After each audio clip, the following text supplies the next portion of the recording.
nag-hallucinate na naman siya. Dahil ang pinag-uusapan, flood control projects. Pero nadamay ang mga NPA sa sinasabi niya.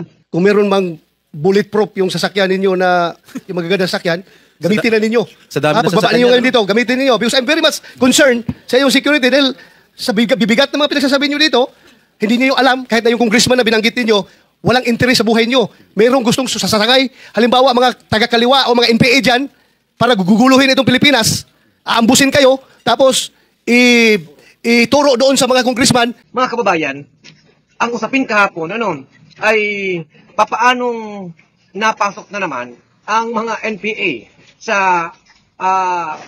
hearing na yan. Dahil sinasabi niya, siya daw ay concerned sa security ng mga diskaya. Dahil di umano, pwedeng ipapatay siya ng mga kongresista. Pero sinasabi niya, baka naman daw, pakialaman naman daw ng mga NPA. At ito ang bumira sa mag-asawa. Ito po ay hallucination.